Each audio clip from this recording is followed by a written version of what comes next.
എങ്ങനെയാണ് ഈ ക്യാമ്പസുകളിൽ ദഅവ പ്രവർത്തനം നടത്തുന്നത്, അത് എന്തുകൊണ്ട് നടത്തേണ്ടി വരുന്നു, മർക്കസു ദഅവയുടെ പ്രോഗ്രാമിലേക്ക് പോകാം. പ്രകൃതി നമുക്ക് നൽകുന്ന ഒരു പാഠമുണ്ട്.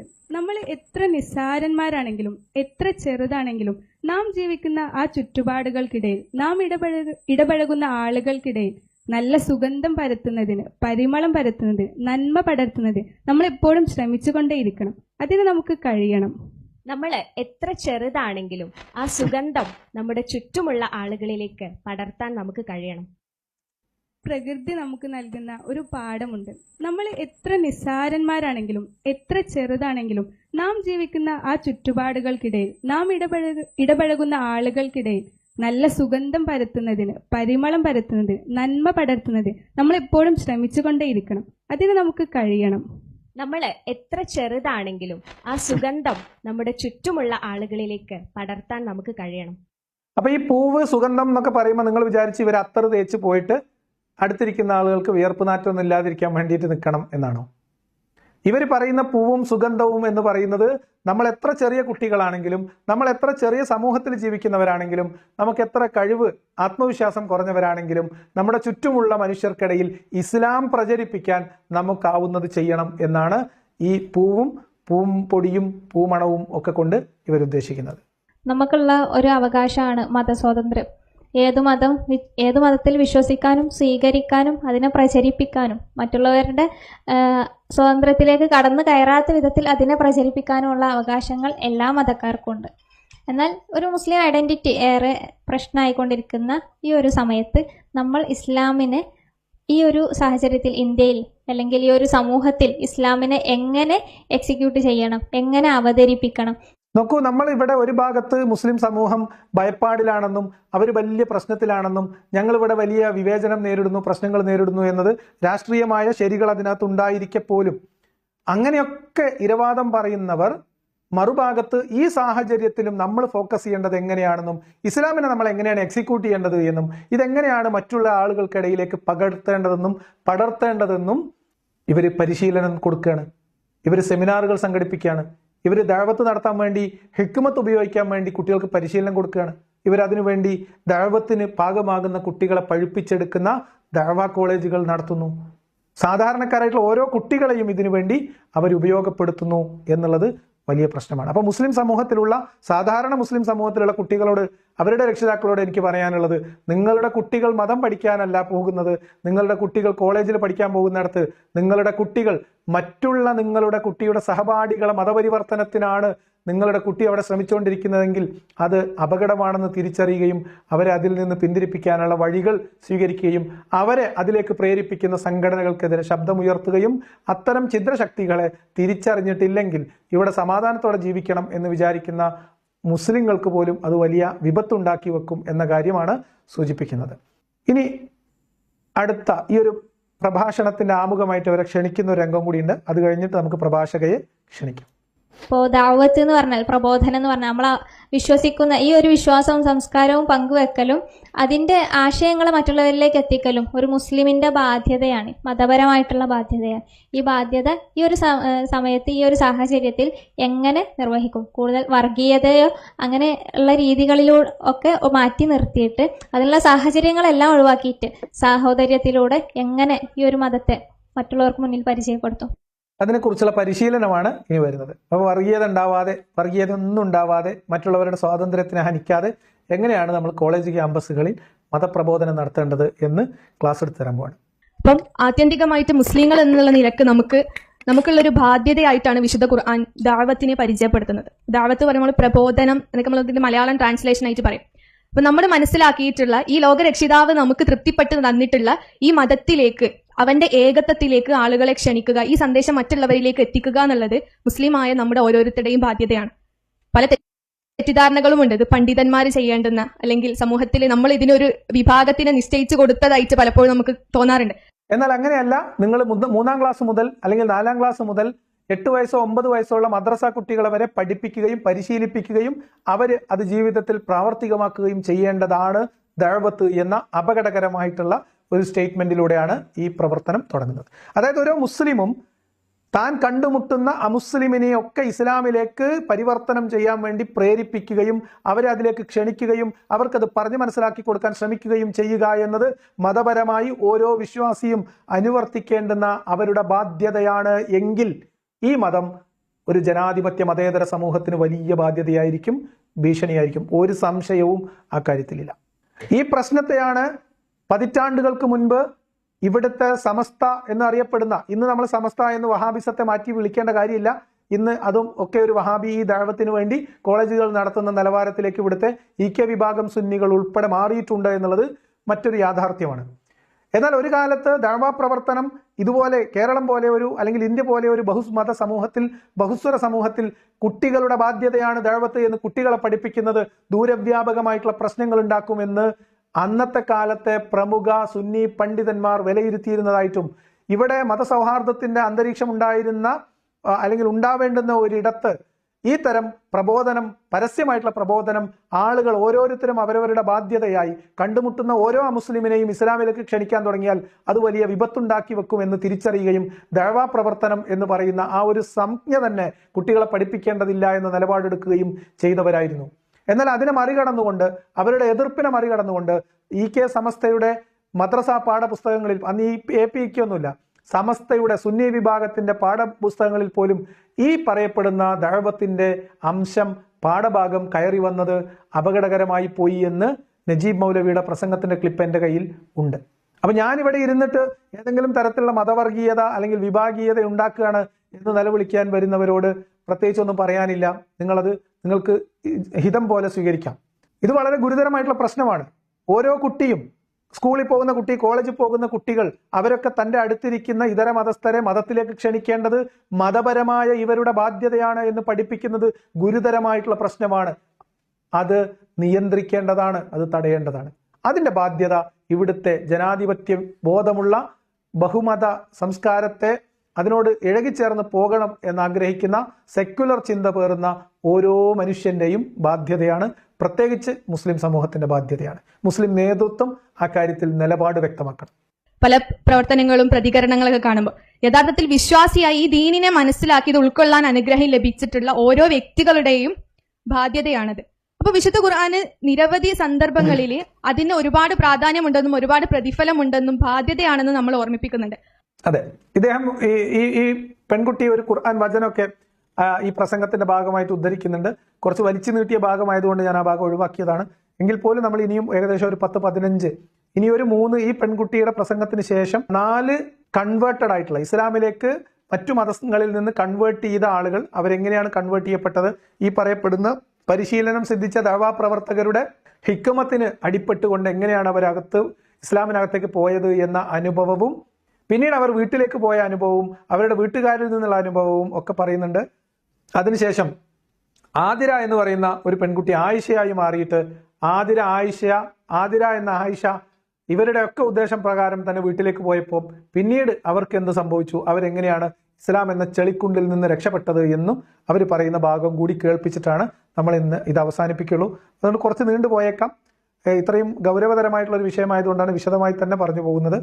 നിങ്ങൾ ഇരിക്കും എന്ന് പ്രതീക്ഷിക്കുന്നു. നമ്മുടെ മുന്നിലെ പ്രബോധിത സമൂഹം എങ്ങനെയാണെന്നുള്ളത് നമ്മൾ പരിഗണിക്കേണ്ടത്, പ്രത്യേകിച്ച് ഒരു ബഹുസ്വര സമൂഹത്തിൽ ജീവിക്കുന്ന നമ്മളെ സംബന്ധിച്ചിടത്തോളം നമ്മുടെ മുന്നിലുള്ള പ്രബോധിത സമൂഹം, നമുക്ക് പ്രബോധനം നടത്തേണ്ട സമൂഹം, അപ്പൊ നമ്മുടെ ക്യാമ്പസുകളാണെങ്കിലും നമ്മുടെ മുന്നിലുള്ള സമൂഹത്തെയാണ് നമ്മൾ ആദ്യം അഡ്രസ്സ് ചെയ്യേണ്ടത്. അവർക്ക് വേണ്ട വിധത്തിലുള്ള രൂപത്തിലായിരിക്കണം നമ്മുടെ പ്രബോധനം മാറേണ്ടതെന്നാണ് വിശുദ്ധ ഖുർആൻ ഈ ഒരു വചനത്തിലൂടെ നമുക്ക് പറഞ്ഞു തരുന്നത്. അപ്പൊ എങ്ങനെയാണ് ഈ കുട്ടികളെ കോളേജുകളിൽ നമ്മൾ പ്രവർത്തിക്കുമ്പോൾ കോളേജുകളിലുള്ള കുട്ടികളെ ഹിക്മത്ത്, എന്ത് ഹിക്മത്താണ് അവിടെ പ്രയോഗിക്കേണ്ടത് എന്ന് ഖുർആൻ വളരെ വ്യക്തമായി പറഞ്ഞു കൊടുത്തിട്ടുണ്ട്. നബി അത് ചെയ്തിട്ടുണ്ട്. അബൂബക്കർ, അലിയുടെ ഉമറിന്റെ കേസ് പേര് മാറി അബൂബക്കറിന്റെ ഒരു ചരിത്രം അവിടെ പറയുന്നുണ്ട്. ഇങ്ങനെ വിശദമായി നമ്മൾ ഓരോരുത്തരും ഇത് ചെയ്യണം. കോളേജുകൾ, ക്യാമ്പസുകളിൽ അവിടെ നമുക്ക് ചുറ്റുമുള്ള പ്രബോധകർ എന്ന് പറയുന്നത്, പ്രബോധിതർ എന്ന് പറഞ്ഞാൽ നമ്മുടെ സഹപാഠികളാണ്. അവർ വ്യത്യസ്ത സംസ്കാരത്തിൽ നിന്ന് വരുന്നവരായിരിക്കും, അവർ വ്യത്യസ്ത മതവിഭാഗങ്ങളിൽ നിന്ന് വരുന്നവരായിരിക്കും. അപ്പൊ അവരെങ്ങനെയാണ് ഇതിനകത്തേക്ക് കാല് തെന്നി വീഴാൻ പാകത്തിലുള്ള കെണി ഒരുക്കേണ്ടത് എന്ന പരിശീലനം വളരെ കൃത്യമായിട്ട് ഇത്തരം ദഅവ ഗ്രൂപ്പുകളിൽ കൊടുക്കുന്നുണ്ട് എന്നതാണ് നമ്മൾ മനസ്സിലാക്കുന്നത്. നമ്മൾ പലപ്പോഴും ശ്രദ്ധിക്കേണ്ട ഒരു കാര്യം, ഇപ്പൊ വിവേകപൂർണമായിട്ടുള്ള പ്രതികരണങ്ങൾക്കപ്പുറം നമ്മൾക്ക് അടുത്ത് സംഭവിച്ചു പോകുന്നത് നമ്മൾ വളരെ വികാരഭരിതരായിക്കൊണ്ട് പല പ്രശ്നങ്ങളെയും സമീപിക്കുന്നു എന്നുള്ളതാണ്. ഇപ്പോൾ പ്രത്യേകിച്ച് ക്യാമ്പസിന്റെ ഒക്കെ കേസിലേക്ക് വരികയാണെങ്കിൽ നമ്മുടെ ഉള്ളിലുള്ള ബാധ്യതയായിട്ടുള്ള, നമ്മുടെ മേലുള്ള ബാധ്യതയായിട്ടുള്ള നന്മയെ കൽപ്പിക്കലും തിന്മയെ വിരോധിക്കലും നമുക്ക് ചെയ്തേ മതിയാവുള്ളൂ. അപ്പം നമുക്ക് എന്തായാലും ഇത് പറഞ്ഞേ പറ്റുള്ളൂ. അപ്പം നമ്മൾ ആദ്യം എന്ത് ചെയ്യണം? വെറുതെ വികാരം കൊള്ളണ്ട, വെറുതെ എന്തെങ്കിലും പറയണ്ട. അതിനാദ്യം നമ്മൾ ചെയ്യേണ്ടത് ഇത് നമ്മുടെ ബാധ്യതയാണെന്ന് തിരിച്ചറിയുക. എന്നിട്ട് ആ ബാധ്യത നിറവേറ്റാനുള്ള കളമൊരുക്കുക. ആ കളമൊരുക്കുന്നതിൻ്റെ ആദ്യപടിയായിട്ട് നിങ്ങൾ യഥാർത്ഥത്തിലുള്ള ഇസ്ലാമിൻ്റെ രൂപഭാവത്തിലേക്കും വസ്ത്ര രീതികളിലേക്കും സംസ്കാരത്തിലേക്കും മാറുക. ഇതാണ് നേരത്തെ തൻവീർ പറഞ്ഞ ഇസ്ലാമികമായ സംസ്കാരം. വേഷം, ചിഹ്നം അതൊക്കെ എടുത്തണിയുകയും കൃത്യമായിട്ട് ഇസ്ലാമികമായിട്ട് മുന്നോട്ട് പോകുന്നവരായി മാറുകയും ചെയ്യുക. അത് കഴിഞ്ഞിട്ട് വേണം ദഅ്വ പ്രവർത്തനത്തിനുള്ള ഇരയറിയാൻ. ആ സമയത്ത് നമ്മൾ ആദ്യമായിട്ട് നമ്മുടെ വ്യക്തിത്വം അത് കളങ്കപ്പെടുത്താതെ, മറ്റൊരുന്നിന്റെ മുന്നിലും അടിയറവ് വെക്കാതെ, തികച്ച ആദർശബോധത്തോടു കൂടിയും നമ്മുടെ വിശ്വാസത്തിലുള്ള അടിയുറച്ച ആ ഒരു അചഞ്ചലമായിട്ടുള്ള ഒരു ബോധ്യവും നമുക്ക് സ്വയം ഉണ്ടാവുക എന്നുള്ളതാണ്. അപ്പൊ അതിനനുസരിച്ച് നമുക്ക് ആ വ്യക്തിത്വം കീപ്പ് ചെയ്യാനും അതിലൊരു കളങ്കം വരുത്താതെ നമുക്ക് ക്യാമ്പസുകളിൽ നിലനിൽക്കാനും കഴിയും. അപ്പൊ ആദ്യം നമ്മൾ അങ്ങനെ ഒരു നല്ല ഒത്ത മുസ്ലിമായി ആർക്ക് കണ്ടാലും മുസ്ലിം കൊള്ളാം, ഇസ്ലാം കൊള്ളാം എന്ന ചിന്ത ആളുകളിൽ ഉണ്ടാക്കിയെടുക്കുക. നമ്മുടെ ഉള്ളിലുള്ള ലക്ഷ്യം എന്ന് പറയുന്നത് പ്രബോധനമാണ്. അത് നിങ്ങൾക്ക് ഓർമ്മ വേണം. അതുകൊണ്ട് ഇസ്ലാമികമായിട്ടുള്ള ചിട്ട, അതിനപ്പുറത്തേക്കുള്ള ഒരു പൊതു പിന്നെന്താ പറയുക ജനാധിപത്യ ബോധം, മതേതരമാണ് എന്നുള്ള ചിന്ത, ഇതൊക്കെ നമ്മളിങ്ങനെ പ്രകടിപ്പിച്ച് പുഞ്ചിരിച്ച് നമ്മൾ ഇരകളെ കൃത്യമായിട്ട് അടയാളപ്പെടുത്തി വെക്കുക. അവർക്ക് നമ്മളോടൊരു ആകർഷണം തോന്നുന്ന തരത്തിൽ നമ്മൾ അവിടെ നിലയുറപ്പിക്കുക എന്നതാണ് ആദ്യപടി. എന്നിട്ടോ അത് നമ്മൾ പ്രബോധിതരായിട്ട് നമ്മൾ ഇറങ്ങുന്ന സമയത്ത്, ക്യാമ്പസുകളിൽ നമ്മൾ നിലനിൽക്കുന്ന സമയത്ത്, നമ്മൾ നന്മയെ കൽപ്പിക്കുന്ന സമയത്ത് നമ്മുടെ വ്യക്തിത്വത്തിൽ അതിന്റെ ഭംഗി, അല്ലെങ്കിൽ നമ്മളത് പറയാൻ പ്രാപ്തരാവണം. നമ്മുടെ ജീവിതം അല്ലെങ്കിൽ നമ്മുടെ വ്യക്തിത്വം അതിനനുസരിച്ച് നമ്മൾ സംസ്കരിച്ചെടുക്കേണ്ടതുണ്ട്. ആ രൂപത്തിൽ നമ്മുടെ ജീവിതത്തെ ക്രമപ്പെടുത്താനും ആശയപരമായിട്ടുള്ള നല്ല സംവാദങ്ങൾക്ക്, ആരോഗ്യപരമായിട്ടുള്ള സംസാരങ്ങൾക്ക്, ചർച്ചകൾക്ക് ഇടങ്ങൾ നമ്മുടെ സൗഹൃദങ്ങളിൽ നമ്മൾ ഉണ്ടാക്കിയെടുക്കുക. ശ്രദ്ധിക്കണേ, നമ്മൾ കലാലയങ്ങളിൽ കൂട്ടുകൂടുന്ന സമയത്ത് ഈ കൂട്ടുകൂടാൻ ഉദ്ദേശിക്കുന്നവർ ദഅ്വ പ്രവർത്തകരാണെങ്കിൽ അവരുദ്ദേശിക്കുന്നത് നമ്മുടെ ആശയങ്ങൾ പറയാനുള്ള വേദിയായി സൗഹൃദങ്ങളെ ഉപയോഗപ്പെടുത്തണം എന്ന മലീമസമായിട്ടുള്ള ചിന്ത ഈ പെൺകുട്ടികളിലേക്ക് നട്ടുവളർത്തിയതാരാണ്? ഈ പെൺകുട്ടികൾ ഇവർ മറ്റു പെൺകുട്ടികളിലേക്ക് പടർത്താൻ ശ്രമിക്കുന്നത് ഏതെങ്കിലും പൂവിന്റെ സുഗന്ധമാണോ, അതോ ഈ ചീഞ്ഞ് അഴുകിയ മതത്തിന്റെ ദുർഗന്ധമാണോ? സൗഹൃദങ്ങളെ, നമ്മളുടെ മതചിഹ്നങ്ങളും നമ്മുടെ മതചിട്ടയും നമ്മളോട് ആകർഷണം തോന്നുമാറ് നമ്മൾ സംസ്കരിച്ചെടുത്തതിന് ശേഷം നമുക്ക് ആശയപരമായ സംവാദത്തിനുള്ള സാഹചര്യങ്ങൾ ഉരുത്തിരിഞ്ഞു വരുന്ന തരത്തിൽ നമ്മുടെ സൗഹൃദങ്ങളെ, കലാലയങ്ങളെ ഒക്കെ നമ്മൾ ഉപയോഗപ്പെടുത്തണം എന്ന് പറയുന്നത് സാമാന്യമായ ഭാഷയിൽ പറഞ്ഞാൽ തികഞ്ഞ വൃത്തികേടാണ്. കൂട്ടുകാരെ കബളിപ്പിക്കണം എന്നാണ് ഈ പറഞ്ഞതിന്റെ അർത്ഥം. അവിടെ എന്താണ്, നമ്മുടെ ക്യാമ്പസുകളിലെ പൊതു ഇടങ്ങളിൽ നമ്മുടെ നല്ല രൂപത്തിലുള്ള ഇടപെടലുകൾ, നമ്മുടെ വ്യക്തിത്വം നിലനിർത്തിക്കൊണ്ട് തന്നെ നമുക്കുള്ള ഇടപെടലുകൾ ഉണ്ടാവണം. നമ്മുടെ സൗഹൃദത്തിൽ അത്തരത്തിലുള്ള സ്വാതന്ത്ര്യം, പരസ്പരം ബഹുമാനത്തോടുകൂടെ പരസ്പരം പങ്കുവെക്കലുകൾക്കുള്ള ഇടങ്ങളുകൾ നമ്മൾ ഉണ്ടാക്കിയെടുക്കണം. ആ രൂപത്തിൽ നമുക്ക് മുന്നോട്ട് പോകാൻ പറ്റും. അപ്പൊ ഇതാണ് നമ്മൾ കൂട്ടുകാർക്കിടയിലൊക്കെ നമുക്ക് ഇസ്ലാമിനെ ഒന്ന് പരിചയപ്പെടുത്തിയാൽ നമ്മൾ പറഞ്ഞത് അവർക്ക് മനസ്സിലാവുന്ന തരത്തിൽ അവരത് ഉൾക്കൊള്ളാവുന്ന പരുവത്തിലുള്ള ഒരു സംവിധാനം ഉണ്ടാക്കിയെടുക്കണം. അങ്ങനെ ഉണ്ടാക്കിയെടുത്താൽ പിന്നെ എന്താ സംഭവിക്കുക? എൻ്റെ പേര് ഖദീജ റുഷിൻ. 4 വർഷങ്ങൾക്ക് മുമ്പ് ഞാൻ ഇസ്ലാം മതം സ്വീകരിച്ചാണ്. അപ്പോൾ ആ ഒരു അനുഭവം നിങ്ങളുമായിട്ട് പങ്കുവെക്കാനാണ് ഞാൻ ആഗ്രഹിക്കുന്നത്. ഹിന്ദു കുടുംബത്തിലാണ് ഞാൻ ജനിച്ചത്. അതുകൊണ്ട് തന്നെ ഹൈന്ദവ ആചാരങ്ങൾ അനുസരിച്ചാണ് എൻ്റെ ജീവിതം. ഡിഗ്രിക്ക് പഠിക്കുമ്പോൾ എൻ്റെ ഒരു ഫ്രണ്ട് ഉണ്ട്, അവളുടെ പേരും തന്നെയാണ് ഖദീജ റുഷിൻ തന്നെയാണ്. ആ പേരാണ് ഞാൻ വെച്ചത്.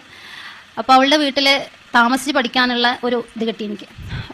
അപ്പോൾ നമ്മൾ ഇനി 3-4 ഈ പറയപ്പെടുന്ന സൗഹൃദ വലയത്തിന്റെ സ്വാധീനം കൊണ്ട് ഇസ്ലാം സ്വീകരിച്ച ആളുകൾ, അവരുടെ മനോഭാവത്തിൽ വന്ന മാറ്റം, അവരുടെ കുടുംബം അവരോട് പെരുമാറിയ വിധം, അവർ ആ കുടുംബത്തിലുള്ള സൗഹാർദ്ദ അന്തരീക്ഷത്തെ ദുരുപയോഗപ്പെടുത്താൻ ശ്രമിച്ച വിധം, ഇതൊക്കെ നമുക്കൊന്ന് കേൾക്കാം. അതിൽ ഒന്നാമത്തെ ആളാണ് ഈ പറയപ്പെടുന്ന ഖദീജ എന്ന് പറയുന്ന പേര് സ്വീകരിച്ചിട്ടുള്ള ഈ വനിത. ഈ വീഡിയോ ഞാൻ എടുത്തിട്ടുള്ളത് MM അക്ബറിന്റെ യൂട്യൂബ് ചാനലിൽ നിന്നാണ്, പ്രത്യേകം ശ്രദ്ധിക്കുക. ഈ വീഡിയോയും ഇതിനടുത്ത വീഡിയോയും ഞാൻ എടുത്തിട്ടുള്ളത് MM അക്ബറിന്റെ നിച്ച് ഓഫ് ട്രൂത്തിന്റെ ഡയറക്ടറായിരുന്ന MM അക്ബറിന്റെ ചാനലിൽ നിന്നാണ്. അദ്ദേഹത്തിന്റെ ചാനലിലാണ് പണ്ട് ISISലേക്ക് പോയ സോണിയ സെബാസ്റ്റ്യൻ മതം പരിവർത്തനം നടത്തി ഇസ്ലാം സ്വീകരിച്ചിട്ട് അതിന്റെ വീരഗാഥ പറയാൻ വേണ്ടി വന്നു നിന്നത്. അവിടെ അവരുടെ വീഡിയോ ഉണ്ടായിരുന്നു. ആ വീഡിയോ ഇപ്പോഴും പുറത്തു കിട്ടും. അക്ബർ അത് മുക്കിയിട്ടുണ്ട്. അപ്പൊ ഇനി എന്താണ് ഇവരുടെ നേരത്തെ ആ പെൺകുട്ടിയുടെ പരിശീലനത്തിന്റെ പ്രകാരം ദഅ്വ പ്രവർത്തനം നടത്തുന്ന പെൺകുട്ടികളുടെ ഇടയിലേക്ക് ഒരു ഇതര മതത്തിൽപ്പെട്ട പെൺകുട്ടി എത്തുമ്പോൾ എങ്ങനെയാണ് ഇവർ സ്വാധീനിക്കപ്പെടുന്നത് എന്നും എങ്ങനെയാണ് അവർ മതത്തിലേക്ക് പരിവർത്തനപ്പെടാൻ ആഗ്രഹിക്കുന്നതെന്നും എന്താണ് അവരെ പ്രേരിപ്പിക്കുന്ന വികാരമെന്നും അവരുടെ ഉള്ളിലുണ്ടാവുന്നത് എന്താണ് എന്നും ഞാൻ നിരന്തരമായിട്ട് പറഞ്ഞുകൊണ്ടിരിക്കുന്ന കാര്യം, ഇവരുടെ കയ്യിൽ മതപ്രബോധനത്തിന് മരണപ്പേടിയും ഖബറും നരകവുമല്ലാത്ത ഒരായുധം ഇവരുടെ കയ്യിലില്ല. ഇവർ സകല കുട്ടികളിലും നട്ടു നനക്കുന്നത് ഈ ഭയം മാത്രമാണ്. അല്ലാതെ നേരത്തെ കുട്ടികൾ പറഞ്ഞ ഇസ്ലാമിന്റെ സ്നേഹത്തിന്റെ സുഗന്ധമൊന്നുമല്ല. കണിശമായും മരണപ്പേടിയാണ്, പരലോക ജീവിതമാണ്, ഖബർ ശിക്ഷയാണ് ഈ കുട്ടികളിലൊക്കെ നട്ടു വളർത്തുന്നത്. നരകത്തിൽ പോയി കിടക്കേണ്ടി വരുമല്ലോ എന്ന പേടിയിൽ ഇസ്ലാം സ്വീകരിച്ചവരല്ലാത്ത ഒരാളും ഇവിടെ ഉണ്ടാവില്ല. അപ്പോൾ ഞങ്ങൾ കോളേജിലേക്ക് ഇരിക്കുമ്പോൾ ഇങ്ങനെ സംസാരിക്കും. അതായത് അവർ മുസ്ലിം ഫ്രണ്ട്സാണ് എനിക്ക് കൂടുതലുള്ളത്. അപ്പോൾ അവരിങ്ങനെ പറയും, നിന്റെ ദൈവം എന്ന് പറഞ്ഞാൽ എന്താണ് എന്നൊക്കെ ചോദിക്കും. അപ്പോൾ ഞാൻ പറയും, ഞാൻ ഒഴിഞ്ഞു മാറുക ചെയ്യുക. കാരണം എനിക്ക് എൻ്റെ ദൈവത്തിനെ കുറിച്ച് നല്ല രീതിയിൽ അവതരിപ്പിക്കാൻ എനിക്കറിയില്ല. കാരണം ഞാൻ അത് മനസ്സിലാക്കിയിട്ടില്ല. എൻ്റെ ദൈവം എന്ന് പറഞ്ഞാൽ ഒരാൾ എനിക്ക് അതിനെക്കുറിച്ച് എന്താണ് ഇന്നതാണ് ഇതാണ് ദൈവം, അല്ലെങ്കിൽ ഇന്ന രൂപത്തിലാണ് നമ്മൾ അത് ചെയ്യേണ്ടത് എന്ന് എനിക്ക് ഒരാളും പറഞ്ഞു തന്നിട്ടില്ല. അതിനെക്കുറിച്ച് ഞാൻ ഇതാക്കിയിട്ടില്ല. അപ്പോൾ ഞാൻ അവരിങ്ങനെ ഓരോ ടോക്ക് ഇങ്ങനെ എടുത്തിടുമ്പോൾ ഞാൻ ഒഴിഞ്ഞു മാറുക ചെയ്യാം. അപ്പോൾ ഇതാണ് മുസ്ലിം ആയിട്ടുള്ള പെൺകുട്ടികളുടെ കൂടെ അവർ പഠിക്കുന്നു, മുസ്ലിം കുട്ടിയുടെ വീട്ടിൽ താമസിക്കുന്നു. അത് കഴിഞ്ഞിട്ട് ഇവരിങ്ങനെ ഇടയ്ക്ക് കാഷ്വലായിട്ട് വളരെ തമാശയിൽ ഹിക്മത്തിന്റെ ചോദ്യങ്ങൾ ചോദിക്കുന്നു. അപ്പോൾ ഇവർക്ക് അറിയില്ല, ഇവർക്ക് മതപരമായിട്ടുള്ള വിദ്യാഭ്യാസം ഇല്ലാത്തവര്, മതത്തിന്റെ കാര്യത്തിൽ കണിശതയില്ലാത്തവരായിട്ടുള്ള ആളുകൾ അവരുടെ ജീവിതത്തിൽ അവർ ആലോചിച്ചിട്ട് പോലും ഇല്ലാത്ത ചോദ്യങ്ങളിലേക്ക്, പേടിയിലേക്ക്, അവർക്ക് ഉത്തരമറിയാത്ത ചില ചോദ്യങ്ങളിലേക്ക് ചോദിച്ചവരെ ഒന്ന് കൺഫ്യൂഷൻ ആക്കി വെക്കുക എന്നതാണ് ഒന്നാമത്തെ പടി. രണ്ടാമത്തെ ഘട്ടം എന്ന് പറയുന്നത് ഇവരിയ്ക്കുന്ന സീറ്റിലോ ഇവര് കിടക്കുന്ന മുറിയിലോ ഇവരുടെ ബെഡ്ഷീറ്റിലോ അലക്ഷ്യമായിട്ട് വലിച്ചിടുന്ന ഏതെങ്കിലും ദഅ്വ പ്രവർത്തനത്തിന്റെ ലഘുലേഖകൾ. ലഘുലേഖ നിങ്ങൾക്ക് ഓർമ്മ വേണം, നമ്മൾ തൻവീർ പറഞ്ഞ ഒരു ലഘുലേഖ പോലും വിതരണം ചെയ്യാൻ പറ്റാത്ത ക്യാമ്പസുകൾ എന്ന് പറഞ്ഞില്ലേ, ആ തരത്തിലുള്ള ലഘുലേഖകൾ അവിടെ ഇവിടെയും റാൻഡമായിട്ട് ഇവരുടെ കണ്ണിൽ ഉടക്കുന്ന തരത്തിൽ, ഇവരുടെ കയ്യിൽ ലഭിക്കുന്ന തരത്തിൽ ലഭ്യമാക്കുക എന്നതാണ് കെണിവെക്കലിന്റെ രണ്ടാമത്തെ ഘട്ടം. അപ്പോൾ ഞങ്ങളിങ്ങനെ പഠിക്കാതിരിക്കുന്ന സമയത്ത് പബ്ലിക് എക്സാമിന്റെ ടൈമായിരുന്നു അത്, ലാസ്റ്റ് ഇയർ. അപ്പോൾ ഞാൻ ഒറ്റയ്ക്കായിരുന്നു അപ്പോൾ ഇരിക്കേണ്ടായിരുന്നു. അപ്പോൾ എനിക്കൊരു പേപ്പറിന്റെ കടലാസിന്റെ തുണ്ട് കിട്ടുക, അതായത് നബിയുടെ പ്രാർത്ഥനകൾ എന്നും പറഞ്ഞ ഉള്ളൊരു കടലാസ്. അപ്പോൾ അത് ഒന്ന് വായിച്ചപ്പോൾ ആദ്യത്തെ തവണ ഒന്ന് വായിച്ചപ്പോൾ വളരെ ഡിഫറൻസ് തോന്നി. അതായത് ഇതുവരെ നമ്മൾ പ്രാർത്ഥിച്ച സംഭവങ്ങളെ അല്ല. നോക്കൂ, പിന്നെ പബ്ലിക് എക്സാമിന് വേണ്ടി പരീക്ഷയ്ക്ക് പ്രിപ്പയർ ചെയ്യുന്ന ഈ മുസ്ലിം വിദ്യാർത്ഥിയുടെ വീട്ടിലിരുന്ന് പരീക്ഷയ്ക്ക് പ്രിപ്പയർ ചെയ്യുന്ന ഈ കുട്ടിയുടെ മുമ്പിലേക്ക് യാദൃശ്ചികമായിട്ട് മുഹമ്മദ് നബിയുടെ പ്രാർത്ഥനകൾ എന്ന് പറഞ്ഞിട്ട് ഒരു പേപ്പർ തുണ്ട് കിട്ടുന്നു. അപ്പോൾ ഇത് വായിച്ചപ്പോൾ ഇവരാകെ ഞെട്ടിപ്പോയി. ഇവർ ഇതുവരെ പ്രാർത്ഥിച്ചതെന്നല്ല, ഇവർ പ്രാർത്ഥിക്കുന്ന എന്താണ്? ദൈവമേ പരീക്ഷയിൽ നല്ല മാർക്ക് കിട്ടണേ, ദൈവമേ അച്ഛനും അമ്മയ്ക്ക് സുഖമായിട്ടിരിക്കണേ, ഇങ്ങനെയുള്ള ചെറിയ ചെറിയ പ്രാർത്ഥനകളായിരുന്നെങ്കിൽ മുഹമ്മദ് നബിയുടെ പ്രാർത്ഥനകൾ ഇവരെ വല്ലാതെ അമ്പരപ്പിച്ചു. ഇവർക്കൊരാശ്ചര്യം തോന്നി, ഇവർ വല്ലാതെ അത്ഭുതപ്പെട്ടു. ആ പ്രാർത്ഥനകൾ എന്താണ്? നരകത്തിൽ നിന്ന് കാവല്, സ്വർഗത്തിന്റെ സംഭവങ്ങൾ, ഇങ്ങനെയുള്ള കുറച്ച് കാര്യങ്ങൾ, മരണഭയം കുറക്കാനുള്ള സാധനങ്ങൾ. കേട്ടോളൂ, നമ്മളായിട്ടൊന്നും ഇനി കടത്തി പറയുന്നില്ല. ഇനി ഇവിടെ നിന്ന് പറയുന്നത് മുഴുവൻ കൺവേർട്ട് ചെയ്തിട്ടുള്ള കുട്ടികളാണ്, ഇസ്ലാമിലേക്ക് വന്ന കുട്ടികൾ മാത്രമാണ് ഇനി കേൾക്കാൻ പോകുന്ന സംസാരം മുഴുവൻ.